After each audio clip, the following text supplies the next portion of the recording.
ምኩራብ የተባለ የኛ ሰውነት ነው።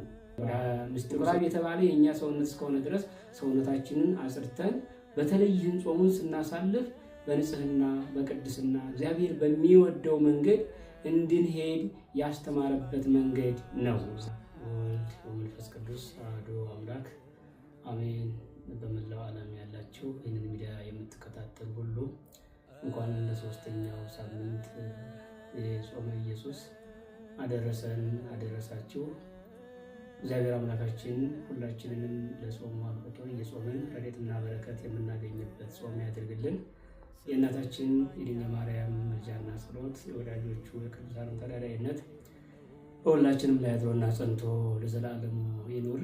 ይህ ሳምንት ሶስተኛው ሳምንት ነው። ከዛ በፊት ግን ዘወረደና ቅድስት የሚባሉት ሁለቱን ሳምንታት አሳልፈን ወደ ሶስተኛው ሳምንት እየተሸጋገርን እንገኛለን።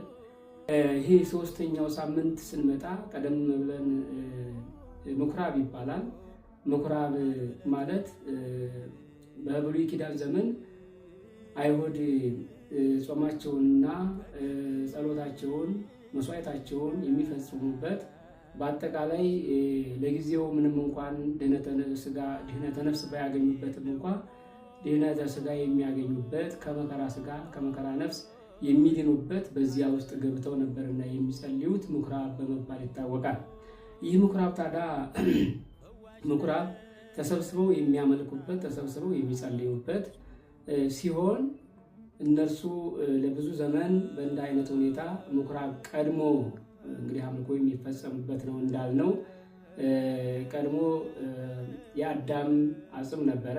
የአዳምን አጽም እንዲሁ አባቶቻችን ሲጠቀሙበት እነ ኖህ ወደ መርከብም ሲገቡ ይዘውት ገብተው እየተጠቀሙበት ቆይተዋል። ከዚያም እንዲሁ ደብተራ ኦሪት በማያያዝም ይሄ በብሉይ ኪዳን ዘመን አይሁድ የሚጠቀሙበት ምኩራብ ነበረ።